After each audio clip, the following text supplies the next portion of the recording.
Welcome everyone to the Bukit Batok Secondary School Open House. I'm your MC Charlotte. And I'm Jia Hui. Welcome to our second e-open house. Thank you for attending, and we hope that after this, you'll understand why BBSS is the perfect place to prepare you, not only for N and O levels, but for your future. Before we begin, kindly please make sure that your cameras and microphones are turned off at all times. For communication with us, you may use the Q&A function. Lastly, in view of time constraint, our team of teachers may facilitate answers to some questions in the Q&A function. We'll begin with a presentation by our principal, Mr. Phua, about our school, after which there will be a short Q&A session where you'll be able to interact with Mr. Phua and our secondary one-year head, Ms. Janice Lim. Now, we'll invite Mr. Phua to give his presentation. Mr. Phua, please.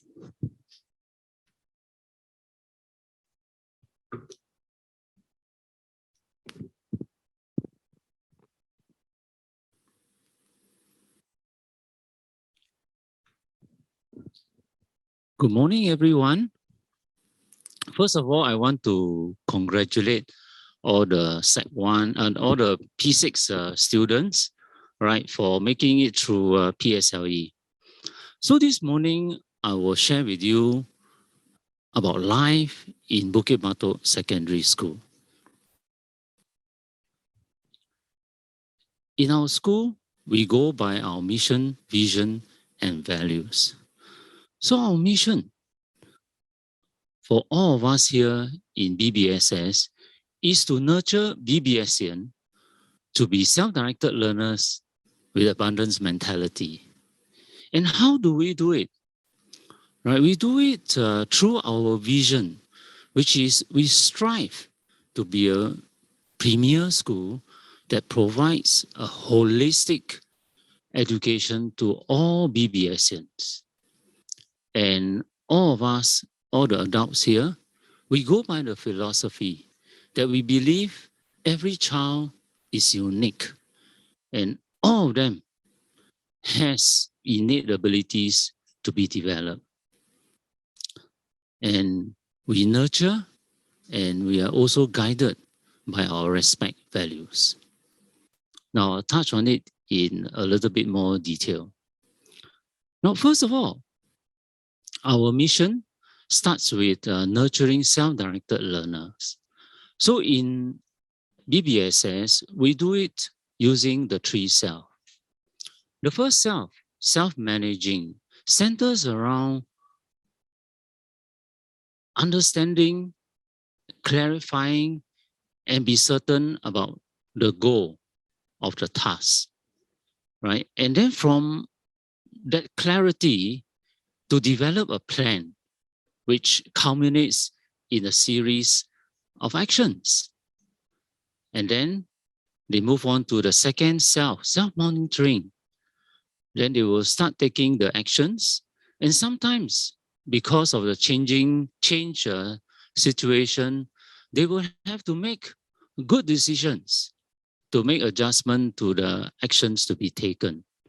And so on and so forth until they complete the plan. And then they move on to the third self, self-monitoring, self-modifying, where they reflect on their action. And upon reflection, there are 2 things that my students typically do. One is they make adjustment to the plan for the existing tasks so that they can improve. Or from this learning, they make adjustment, right, to plan, so to the next plan, right, for the next task that they are doing. And more importantly, if need be, they will make changes to their own behavior. And then they arrive back at self-managing. And so our students, they are exposed to many tasks. There are so many opportunities for them to undertake. And for each opportunity, they will go through the 3 cells. And in this way, by the end of the 4 years, they will be a stronger self-directed learner. So that's the first part of our mission. Now, the second part of our mission is abundance mentality. And we teach them 3 simple things. First, sharing, right? So you can see the umbrella here, they share, all right? There are two, so they share. And secondly, caring, right? So caring for one another, and also from there, they also learn how to care for themselves, right? And so in this way, the whole school have the culture of caring for one another. And thirdly, giving. Oh, that's very important, right? The ability, the generosity, right, to make some sacrifices of oneself, right, and give to others. So you can see, looks like this picture is the father, right? You know, so the father sacrificed, right, his maybe comfort, right, and give the umbrella to the boy. So sharing, caring, giving, taken together, build the abundance mentality in all our students here. Right, so I've done with the mission. Now, you're here at the juncture of your life, right, with your child, where your child is choosing a secondary school, right? Let me introduce you to Vedadi. Vedadi joined us because he liked STEM program, our STEM program. And Wan Hua knew that our media club has a photography program, right? So she joined us. Hikaru, our boy from Japan, he joined us because he still stay nearby. And Nadira found out that we have a very strong student leadership program. So she joined us, and eventually she became the vice president of our student council. Right, so you can see that in choosing a secondary school, right, number one, very important, don't make decision for your child. You involve your child in selecting the school. And based on what? These factors, right? Understand what your child personality is about, strength, and their interests, as I give you the example just now, right? And also determine the academic fit for your child, right? So in looking at the option, get a school that is well within the AL score of your child. And thirdly, distance between school and home. This is a very important factor. Why? Because in secondary school, right, there is CCA in the afternoon, and in BBSS, because we want to provide you or provide them with a holistic education. So there will be a lot of enrichment in the afternoon, enrichment activities. So it is therefore important that they don't spend too much time, traveling. Okay, so this will be an important consideration, right? And then the other factor is through this open house, you'll get to know, and also the Sec 1 registration book, right? You will know the subjects that is offered in BBSS. And I will later on highlight the key programs that we offer in the school, and also determine whether we provide special needs support for kids. And we do have AED, LBS, and we also have teachers who are trained to support special needs students. Okay, so these are the factors that you ought to discuss with your child, right, before you choose the secondary school, right? Now, I was talking about how we go about providing the quality holistic development. Right, so I think time permits me to talk about 3 key programs. So first off, right, and this is very unique to BBSS, we adopt these habits of mind in which we develop in your child 16 disposition. Now, these 16 dispositions are learning and thinking dispositions, and it is meant, right, for them to tackle the uncertain world ahead of them. So you can agree with me, right? This is important because I guarantee you, when they go into the working world, right, when they become adult, the world is ever changing, right? Then the second key program is our applied learning program. Our applied learning program centers on STEM. Oh yeah, I forgot to introduce, right? STEM is science, technology, engineering, and mathematics. Now we chose STEM mainly because we are very strong, right, traditionally in science and mathematics. Out of, for example, out of the 4 express class, we offer pure science, at least 2 pure sciences to 3 of the classes.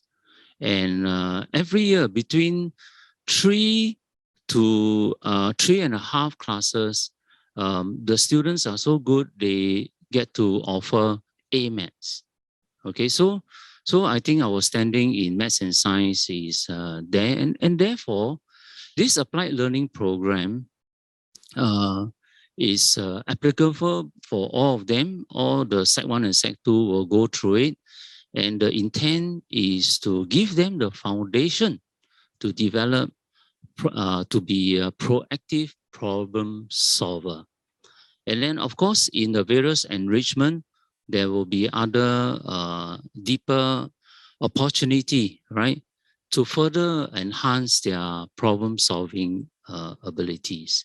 So that's our second key program.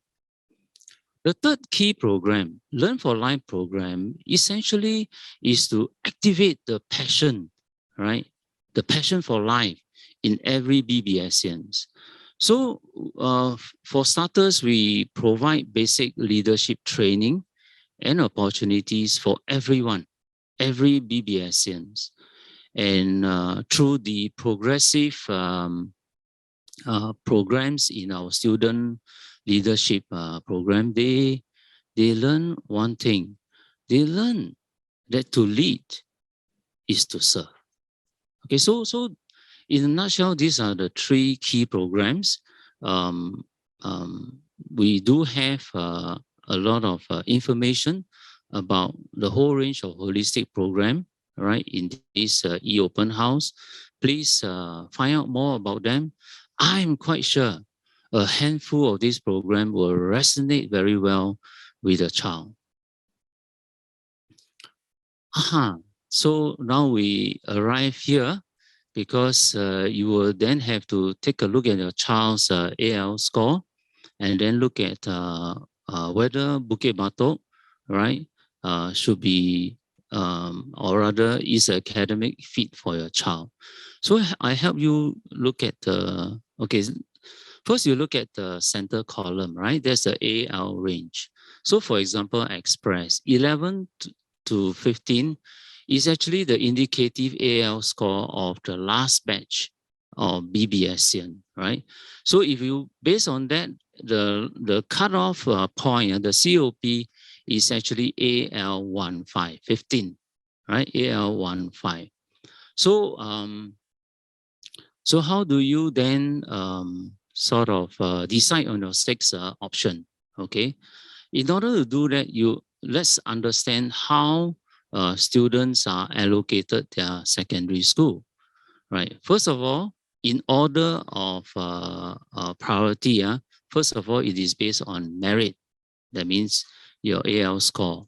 And then after that, the computer, right, in MOE will look at your options, right? And then it will look at citizenship. And then finally, you'll be balloting. Okay, so these are the rules, right, that the computer in MOE use. Okay, so now maybe I'll use computational thinking that we teach our students in maths to help you go through this algorithm. Okay, now so I'm the computer, right? So I will take a, okay, I will very fast on, in less than a second, right? I will slot all those who choose, let's say, school A, right? I will just, I'll put it in my, how should I say, database. Then I'll pull out all those who opt for school A and their AL score is 4, right? So I'll just slot them all in. Oh, still got vacancy. Now I'm the computer, so I will take, oh, okay, all those who choose school A, second option, I'll take it out. Then I say, Oh, vacancy less than the number of people who AL5 who choose this school. So what do I do? Oh, okay. So I will sort of cream off those who are citizens. So citizens go in. Oh, still got some vacancy. So the rest are not non-citizen, right? Okay, so demand more than supply. So as a computer, I will take out my random balloting counter, and then I will just choose the number, right? And then I will slot it. So that finish with school A. Okay, so the computer will do that, and it will go down until let's say okay, so you will do that until the last P6 student, okay, right? So now, so how then do you decide to choose Bukit Batok? So if our express cutoff is 15, right? So and in let me tell you, if you look at the booklet in the west, what I mean in Jurong East, in Bukit Batok, in Choa Chu Kang, in Bukit Panjang, in those area, there's only one school that cutoff is 15, and that's Bukit Batok. So if your child has AL 15 or better, right, and you like this school based on all the factors I mentioned just now, then you have a good chance, right, if you put Bukit Batok as the first choice. Okay, so I hope this helps you, okay, in terms of assigning your choices, right, to the 6 options. Thank you. Now, so let me illustrate with some examples of students who benefit from our 4 years of holistic education. So first off, I'll talk about this softball team, right? So this is our softball team. Yeah, the girl on the left, Jia Yun, right? Some of you might recognize her, right? She's one of the runners-up for Star Search, right? This morning is about PSLE, so I'm going to talk about Charmaine. Charmaine joined us as a NA student, right? And she persists, right? She demonstrated or she acquired the HOM disposition of persisting. And so she did well, right?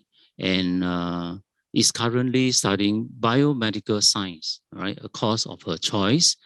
And she also, because she persists and put in a lot of effort in softball, so she entered the national softball team.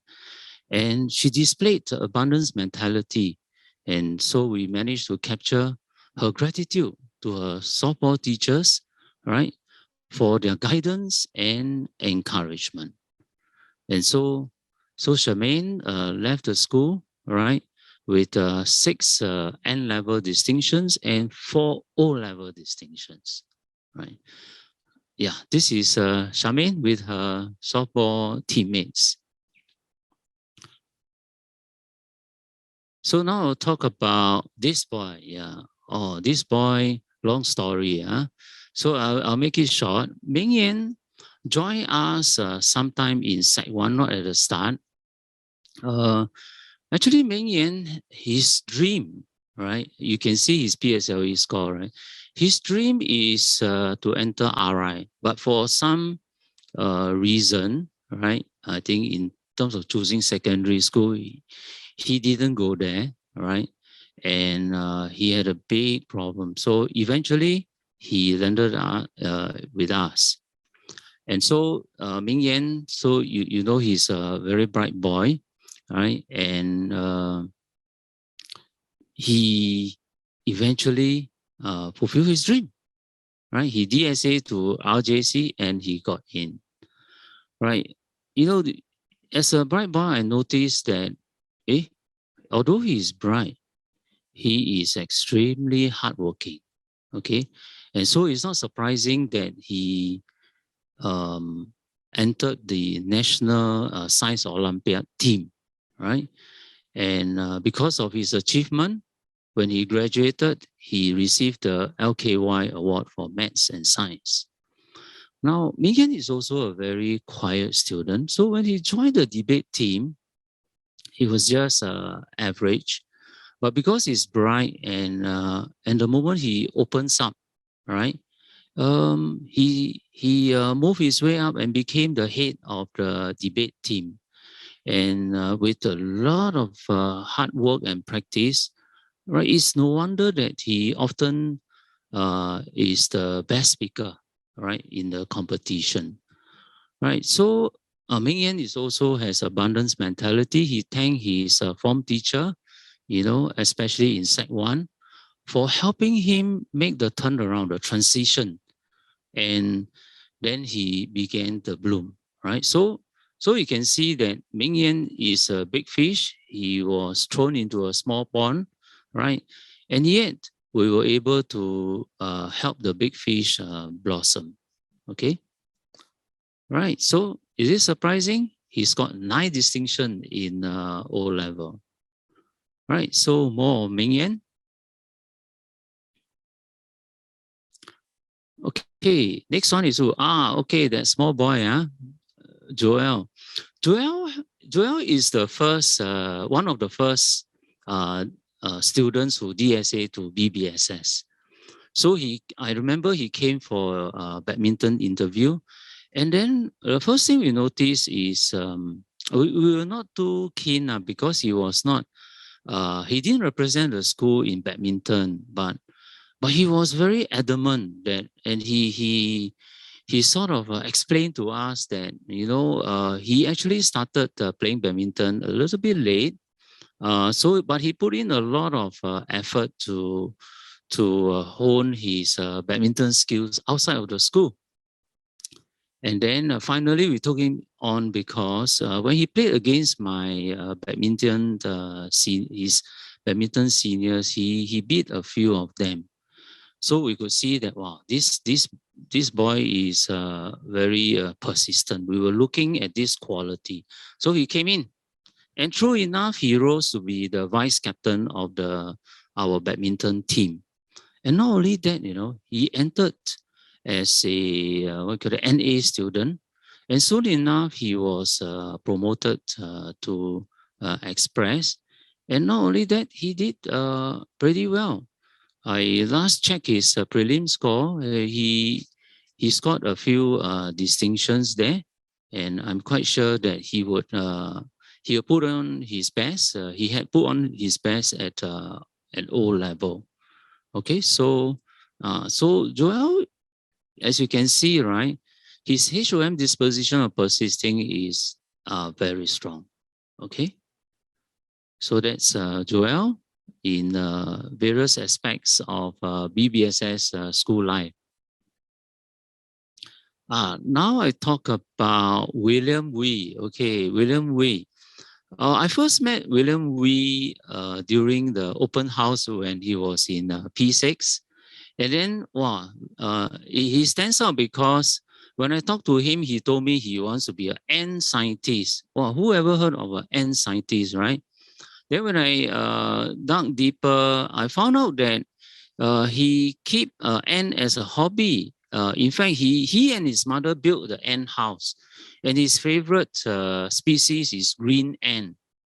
Oh, okay. Not only that, they eventually started selling their ant house.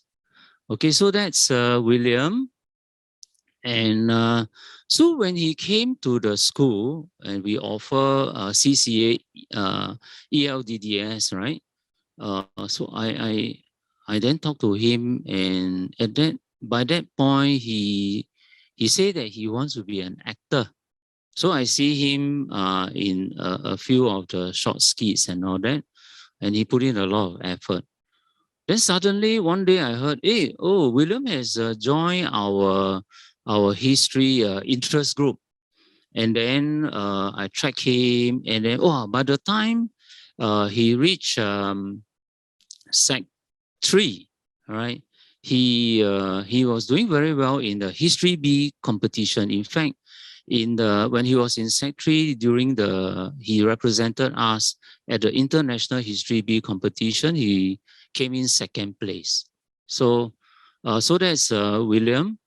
And William, my last conversation with him has become very clear what he wants, right? He wants to be a naval officer, and he's very serious about it. And that's why he applied for DSA on the humanities program, and he's going to enter JPJC, right? And so I want to wish him all the best. Okay, so that's William, all right. In the center, that's when he's one of the winners, right, for History B competition. Okay, so I finished with my short presentation. Now, me and our panel here will take questions from all of you. Thank you. Thank you, Mr. Park. We'll now begin with our Q&A session. Due to time constraints, we will not be answering repeated questions. If you have missed the answers, please look for the answers in the school website in the e-open house segment. There are also many other videos featuring our students and teachers on the same website. You're welcome to explore them to understand the school better. We'll now be answering questions that were posted during the registration. Another reminder is that if you have any new questions, feel free to type it in the Q&A function, and we will answer them during the Q&A session later. And please be reminded to make sure that your camera and microphone is turned off at all times. In view of time constraint, we'll be having our team of teachers to facilitate answers in the Q&A function itself.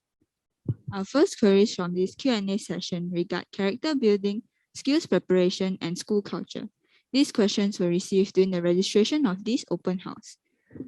Ms. Janice Lim and Mr. Phua will be leading the answers. Let's have Mr. Phua to answer the first few questions regarding the PSLE scoring. Mr. Phua? Thank you, Jia Hui, right? Let me see. Okay, let me take this question. For the 6 choices, can we choose some choices express and some normal academic based on the AL score of the schools? Right, I think it's important. Just now I talked about the factor of academic fit, right? So I think it's important for you and your child, right, to determine, right, the best fit, the stream where your child will be happy and thriving. Okay, so decide that first, and then all your 6 choice should be either express stream or normal acad stream. Okay, thank you. Thank you, Mr. Phua. Now we'll invite Ms. Janice Lim to answer some questions in the category of academics. Thank you, Shannon. Hi, good morning, everyone. I think I'll take the question on what is the student enrollment in Sec 1. For us, every class, we do have about 40 students. And I think earlier, as what Mr. Phua has mentioned, we have about 4 express classes, 2 NA and also 1 NT class, so about 40 per class. But there are some subjects that we do blending, so that will result in a slightly smaller class size for certain subjects. Thank you very much. We'll now have Mr. Phua to answer the next few questions regarding the academics. Okay, thank you, Jia Hui. Okay, let's do this question. When will full SBB be implemented in BBSS? 2024. We are already making preparations for that. In fact, let me take the second question, right? I want to understand how full SBB will help my child. So currently, for about 3 years already, right, we have introduced SBB, subject-based bending, in the school, whereby NA and NT students have the opportunity, if they qualify, right, to take some subjects, right, at a higher level. Okay, so the subjects will be English. The core subject are English, Maths, science and mother tongue. And looking at the progress of the SBB students, many of them are doing well, right? And I'm very sure they will learn much more, and is how should I say, faring better, right, in their education. The third question, how do you do class allocation, and how do you assess the child competency if he's taking NA subject and can take on express subject? Okay, so the first one is class allocation, right? We allocate, how should I say? I think we sort of allocate, have an equal mix of gender, right? And then have an equal mix of abilities, right? Yeah, and then, yeah. So basically, we hope that each form class, right, have inclusive, have a diverse group of students. Okay. So I think the child's competency to take a higher level subject really will be, of course, there must be evidence. So from test scores and all that. But it's also based on the work that they do with the child, right? So the teacher assessment, right, outside of test is also an important consideration. And third one, which is very important, for them to take a more rigorous subject, they must have the strength of character to carry it through, right? So these are the subjective assessment that my teacher make in order to help the child thrive, right, in the more rigorous subject. Thank you. Thank you, Mr. Pa. I see a question about what is a typical day in the life of a Sec 1, and I think from experience I can answer. So I'm actually Sec 3, but I'm sure I remember enough. So in Sec 1, it's just like the timings is just like primary school. We will have from 7:30 to 1:25 is our school day, but on a late day it will end at 2:45, but there will be lunch breaks on late days as well. But I would like to just assure you that the transition from primary school to Sec 1 isn't actually as big of a jump as you think. I actually didn't find it that hard, and because there were just many seniors and teachers who welcomed me and made me comfortable. So I think that you're in good hands if you come to this school. And actually an interesting thing about our timetable is that lessons actually are 55 minutes long instead of 1 hour, which actually at first was quite confusing to me. But I think it actually, because I didn't know when class started or ended, but I think that actually made me, kept me on my toes during the school day. And but actually now that I think about it, I think it's something unique to our school, however small. So yeah, it's actually there's not much to worry about because we'll all take care of you when you come here. Thank you. So I see another question. I think I can take it too. So it asks about how does the school encourage a student who's introvert and not good in leadership? So I'll be sharing some of my experiences because I have some experience regarding the portion about leadership. So when I was in secondary 2, my CCA was Chinese Orchestra. And I was actually very keen and interested in leadership, taking up a leadership role in my committee. But I do not have any background before in the primary school. So I was very afraid when my teacher is not able to pick me for a role in a committee. But because my teacher saw some interest in me, and so she decided to put me inside the CO committee. And I was actually a section leader back in secondary 2. And so I did not worry much because my seniors and teachers were guiding me along and helping me a lot. And they give me advices as well as some leadership skills. I learned a lot about that. And so I learned how to plan, I learned how to lead, I learned how to execute events. And so gradually when I reached secondary 3, I am able to lead. And in fact, I'm actually the president of Chinese Orchestra right now. And so it's also my turn now to train my committee members as well as give them advices as well. So recently we actually have this CO committee camp, which is quite rare to across all the CCAs. But I proposed it to my teacher because I find the need to let the committee bond as well as give them advices and some leadership skills, let them know how to lead and how to plan stuff. So I thought it was a very good opportunity for them to learn. And one thing good about our committee is that we not only have all Sec 3s in one committee, but we actually have Sec 2s in committee. Remember I told you when I was in secondary 2, I was actually in the SEAL committee as a section leader. So in BBSS, we do not just look at your age. We do not care whether you're Sec 3, you're Sec 2, but we care about your interests, whether you have interest in a particular thing, for example, leadership. And so if you have interest, we'll give you the opportunity to do so. And so I'll talk about the introverted part. So we actually have programs such as Student Ambassador. And this, I'm just going to give you a brief introduction about what Student Ambassador do. So we are actually a group of students who promote BBSS to the primary school children. I think some of y'all have experienced it before, like a few weeks ago, where BBSS did e-outreach with y'all. And through this experience, through all the trainings, we actually gain a lot of confidence. We learn how to do public speaking, how to engage a big crowd.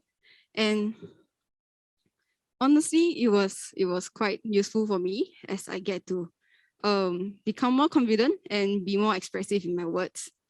And I personally remember I have one senior. She said that she shared her experience with me. She said that she used to be introverted and now she's been the loudest in the student ambassador training. Yeah. So I thought it was very good for her because she get to step out of her comfort zone. She get to be more open-minded and she get to express her words more confidently. So in BBSS, we give a lot of opportunities to our students as well, and we grow from there. Yeah. Thank you, Jia Hui. Now we'll invite Mr. Boa to answer some questions about student development. Yeah, so you can see, right, Jia Hui, president of Chinese Orchestra, and it's no small orchestra. Our orchestra is huge, so I think she's been humble. Huh? But I think the important thing, when you hear her story, so you can see that she has grown, right, matured, and has become a leader in her own ways, right? Everyone here can be a leader, but they will be a leader, right, in their own way. Yeah, so I better don't forget the question. So, okay, let's see. Let me take this question. How does the school plan to develop well-rounded students equipped to manage the pressures of society? Wow. Okay, I think it's a very relevant question, and it hits at the core of what we do here, right, in BBSS, right? So, so if they are self-directed with abundance mentality, enough or not? So I think my response to the question is that we do a few things. I think one of the things we do, right, is the thing that when they do something, when they assign a task or when they undertake a task, right, or when they are even listening to a presentation, right, the first thing that they practice doing is to understand the why, right? That means the purpose, right? The goal, right? Or the objective, right? Always understand why, right? Because that will help them relate, right, to the task, relate to people, right? So, and therefore, that will give them the motivation to accomplish the task, right? to fulfill the purpose, right? To answer the goal, right? So the first part is relatedness to motivate them, to motivate themselves. Then the second group of things that we do is competency. Therefore, it's important we make sure that our students learn their academics well. They learn how to work as a group, as leaders outside of the classroom, right? So the basic thing is that the more competent, right, they are in the whole range of holistic program that we have, then they'll be more motivated. It's a very simple thing, right? Because you see, if you're good at something, will you be motivated to do more of it? Sure, right? Even you have difficulty, you will also go for it, right? So you can see, right? If you are related to it, if you are competent, right, then you can take a lot more pressure, right? Then the third thing, the third group of things we do, and I think Jia Hui and Charlotte mentioned it just now. In our school, we give autonomy to both our students as well as our staff, right? So because autonomy would allow them to basically exercise the three self, right?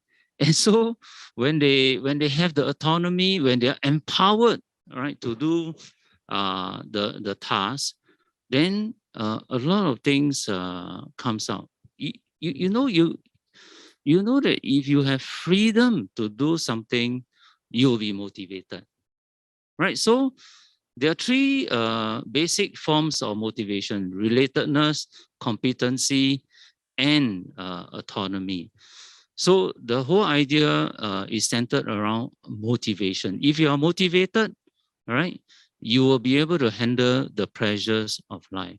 So we do a lot of this here, and that in essence is how we prepare them for the future. And I agree with the one who asked this question, because the future, as I mentioned just now, is going to be uncertain. It's going to be changing, right?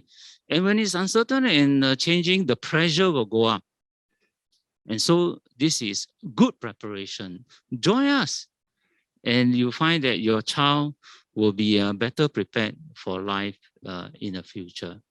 So that's the first question. The other question is, how does school encourage positive growth in students? So basically is the question is about positivity, right? So yeah, I think number one, one of our own indicator of success, right, is that all the programs in a holistic education, right, the indicator for us must be, is it a positive experience for my student?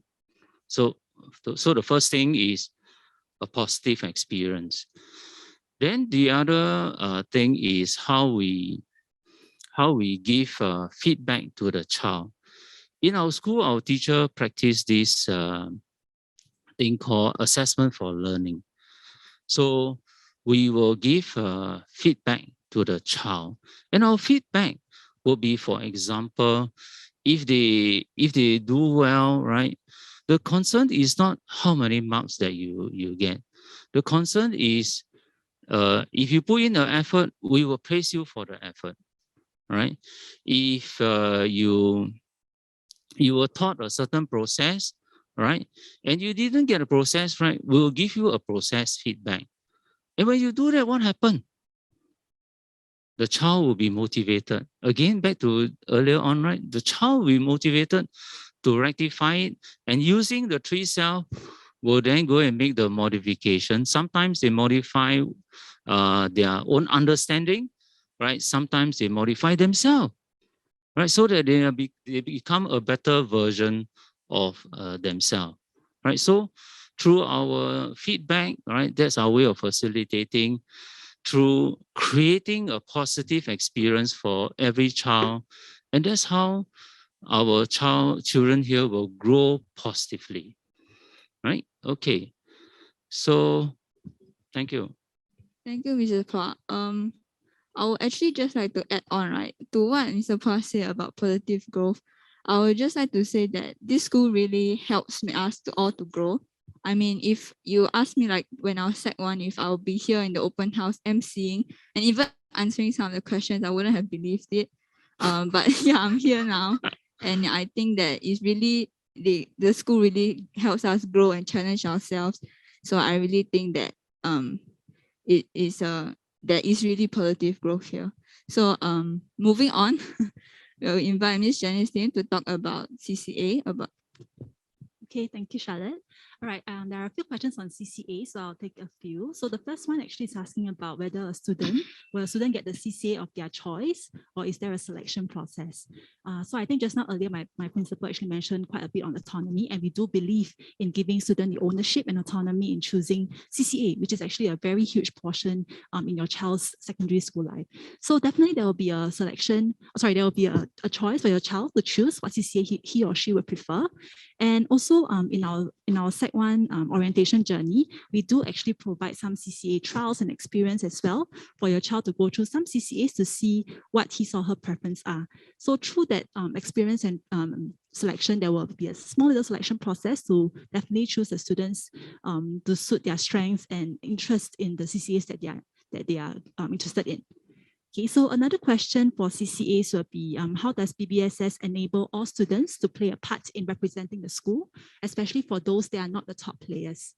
I believe one of the main competition that we hear often is the National School Games. However, for our school, we do participate in quite a number of external competitions as well as external events as well. So this will ensure that we give our students the ample opportunities that we can give for them to experience their CCA life and of course to represent the school. Another one more part is about whether, let's say my child does not have prior knowledge. So in the example of Chinese orchestra, but your child has interest and musical knowledge, will he or she be accepted in the CCA, or would there be an audition? So like just now I mentioned, there will be a small little selection process, but of course we do take into account the interest, because not all the students who join will have musical knowledge. Yeah, so we do take into consideration. We will look at the CCA vacancies, and then if your child indicated yes, the first choice, definitely interest is there, and I think no problem in going into the CCA of their choice. Yeah, thank you very much. So let's have Mr. Phua to answer the next few questions regarding the academic. Okay, thank you, Jia Hui. All right, let me take this question here. My child likes science. Can you share more about the science and applied learning program in your school? And is a applied learning program for all students or selected students? I think earlier on I already said the last part of the question. All my Sec 1 and Sec 2, they go through the applied learning program, right? And for those who want to continue their interest, then in Sec 3 and some months of Sec 4, they can participate in competition, or they can join some of the interest group. In fact, they can also start interest groups, right? But then what really is the applied learning program? But first of all, I think just now I mentioned that we are strong in our maths and science, right? And that's why we chose this as our applied learning program. So in Sec 1 and Sec 2, right, our students are taught and they're exposed to technology, okay, robots, right? They do a fair bit of coding, right? And they are also exposed to AI, right? And so they are also introduced to a range of sensors. You know, sensors is a very is key to Singapore's dream of becoming a smart city. In fact, Singapore is at the forefront of building a smart city. So in essence, our applied program, you can say that we are providing the foundation, all right, for our student in this area. The second question is, what is the percentage of students passing O-level and going to JC and Poly? Okay, so important question, right?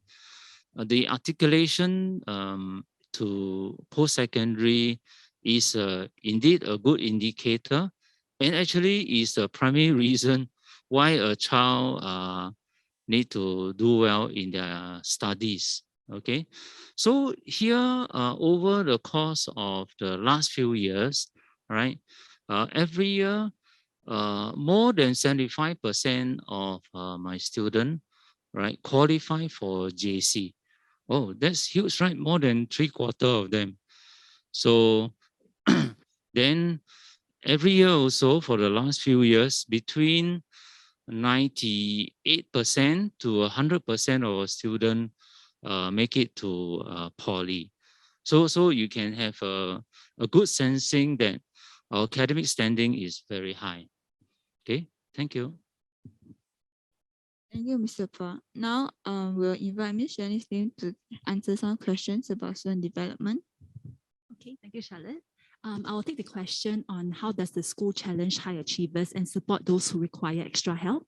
So at BBSS, we do provide a tiered support. So at tier 1, we involve all the students, the general student population, and we do provide quality broad-based education to all the students. And for those students who may require slightly extra help, we do have our structured academic remediation program, which are conducted after school. So we do have them for students who require extra help, where our teachers will meet the students in smaller groups to address their needs and questions. And lastly, how does our school challenge the high achievers? So in our school, we do have a couple of interest groups, like what was mentioned earlier. So these interest groups allow our students to go in depth in their exploring their interests and also exploring other areas that the subject can offer. So we do have interest group in history. We also do have other interest groups available in sports as well. And also anything actually the students that want to explore. So I remember for this year, 2021, Sec 1, we do have students coming forward to start up interest groups in marine biology, as well as rearing of tropical fishes, which I thought was very interesting. Yeah, and also other kinds of challenging the high achievers, we do have like competitions, as well as talent development programs, like our Olympiad programs. Yeah, so I also come from the science department, and we do select students for the science Olympiad competitions every now and then, and we do train our students as well before they go off for these competitions. Yeah, thank you very much. So let's have Mr. Phua answer the next question regarding the student development. Okay, thank you, Chia Hui. Okay, this question is, we are moving to new norm now and probably for the next few years. How BBSS help students to adopt this, right, in academic CCA school activities? Indeed, we are moving to a new normal, and I will just say one thing. So I think what we are grappling with, or MOE is also grappling with, is what we call blended learning. So it is really about the learning environment. Now, before COVID, largely lessons are done face-to-face, right? Whether in the classroom, outside of the classroom. And then they go to the lab, computer lab to use the computer. But going forward, I think COVID-19 has fast forward the use of technology, and that's why all students have this PLD, right, a personal device. And I think that's going to change the learning environment, right, in which we will have to find the sweet spot between when we do face-to-face and when we do online learning. So I think that in essence would be one change. And for school, we are just not trying to get the correct ratio, but as I say, right, what is the purpose, right?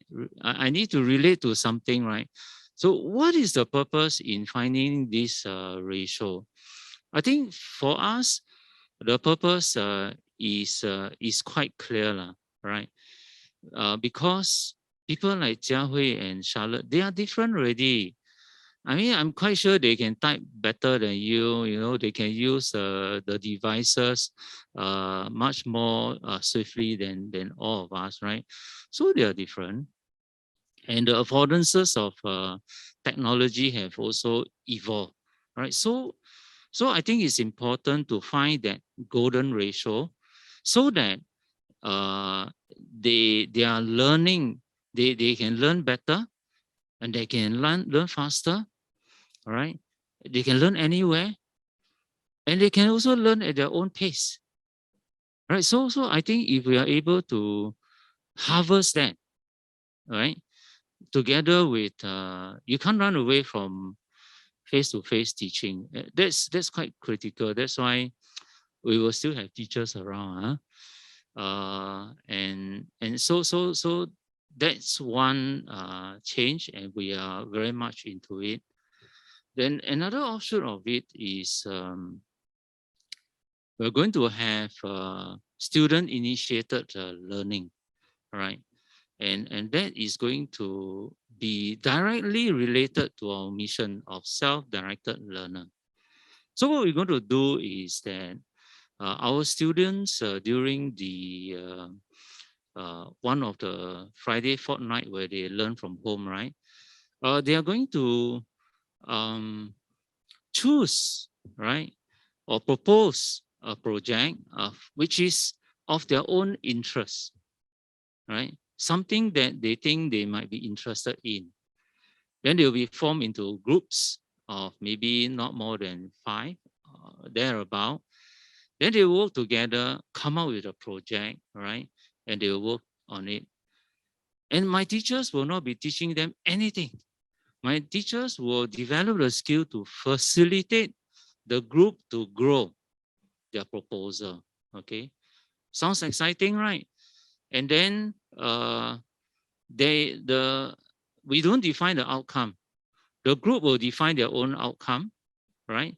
And then what we can help them do is we'll help them celebrate when they sort of achieve their outcome. So I think it's going to be exciting because it touched on quite a few aspects of motivation that I talk about. They will have autonomy. I would say in this thing, they probably have 100% autonomy except for safety, right? Except for getting into trouble. If not, they have 100% autonomy, right?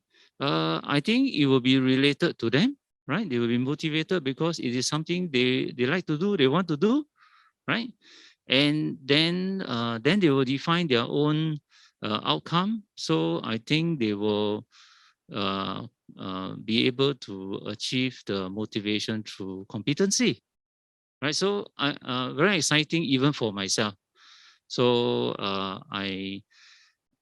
we have some indicative idea of the things that my students are interested in. So I think in a very small way, this is how we are going to, how should I say, move into what is called the new normal.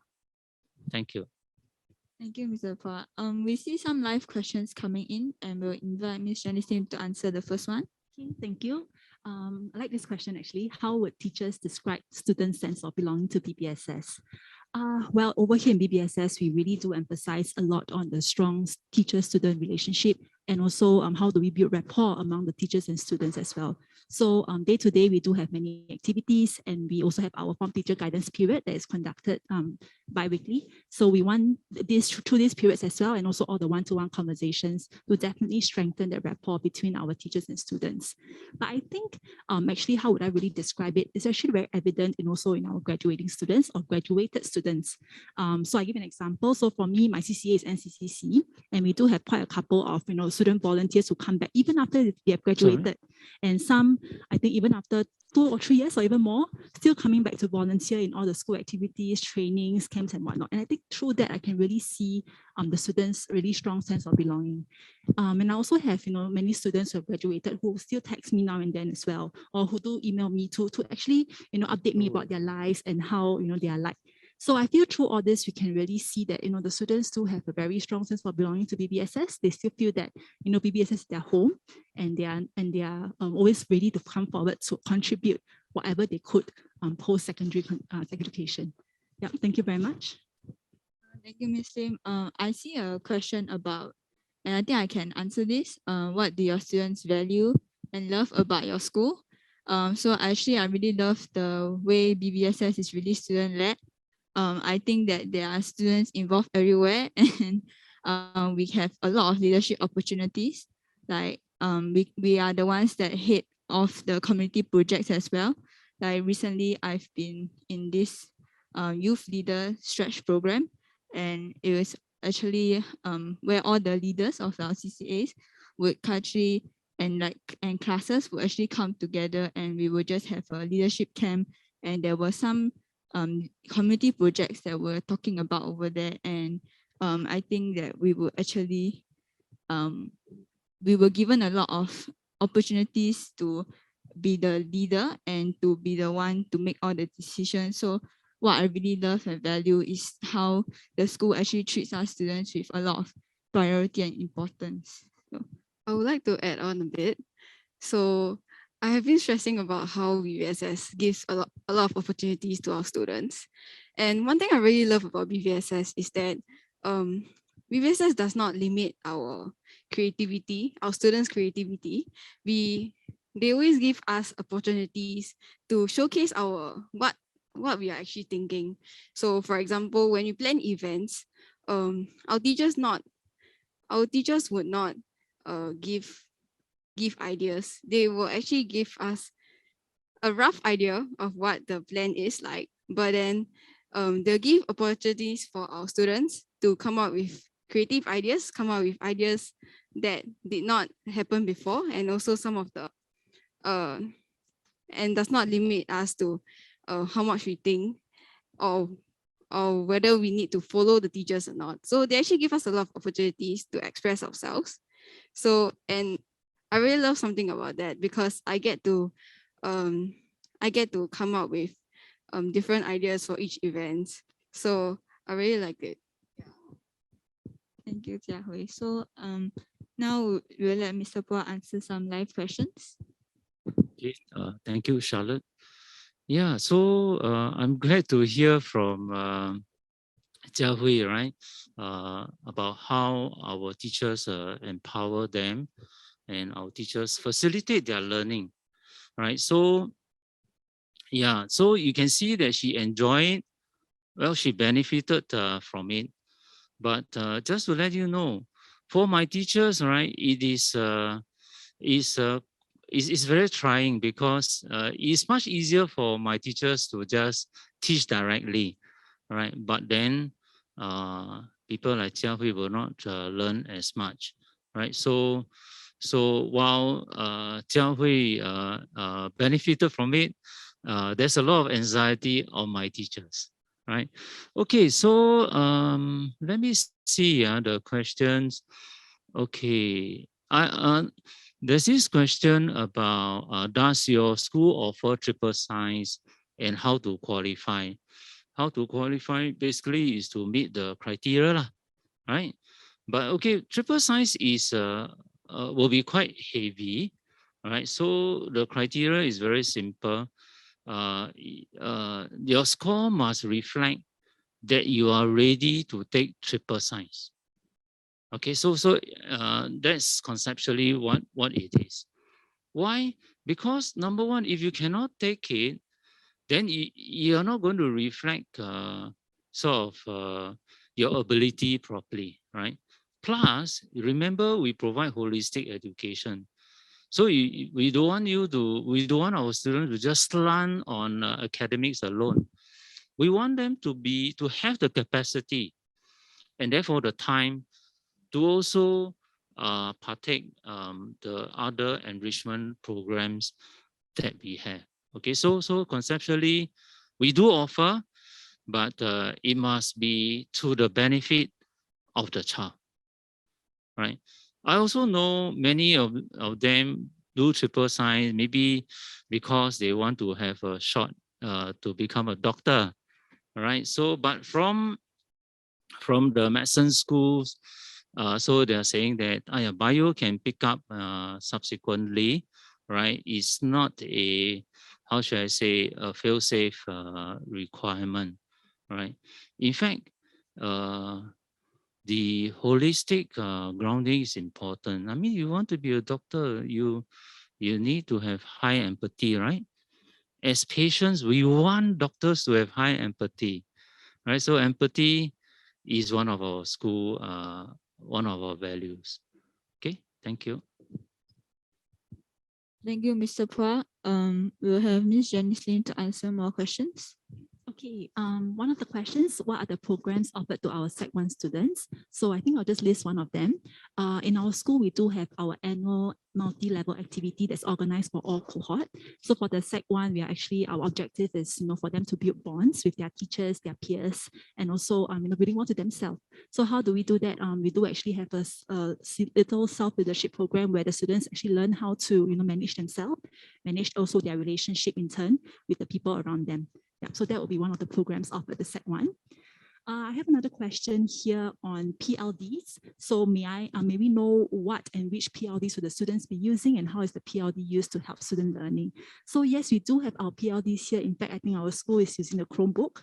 So we do have a website actually for all the PLD related questions. So you could actually refer to our school website, and that's a PLD parents page actually for all the FAQs over there.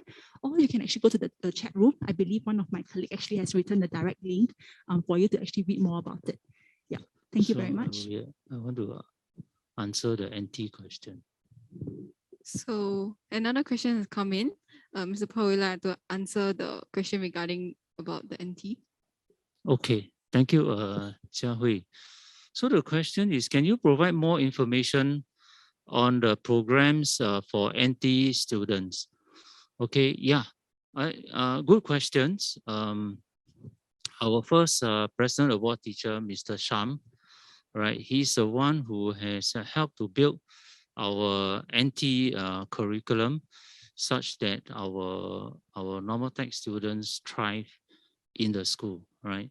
So regarding the program, I think our whole construct is to motivate them, and we have this program called Power Hour.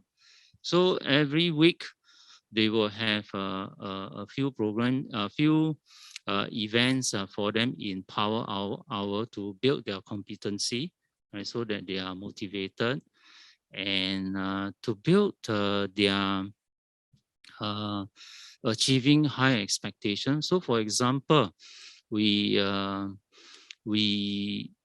partner with this social enterprise, which is part of the Halogen Group, under the Nifty program, whereby they will sort of equip our students, and in the final stretch, the students would participate in a competition across a few schools, in which they come up with a proposal, right? And then they market the proposals in front of a panelists, right? So every year we have about 2 to 3 students who enter the finals. Okay, so that's the Power Hour program. Mr. Sham also over the years built up a second CCA called One Earth Club, right? And there's the one where the whole CCA, right, is run by normal tech students. So the normal tech student will have a president, a few vice presidents, right? So what they do during the CCA afternoons, right, is to sort of improve the greenery in the school, as well as maintain the pond. I think if you go through this open house, you'll see we have a huge, very nice pond here. So they, together with the teachers, maintain the filter system in the pond.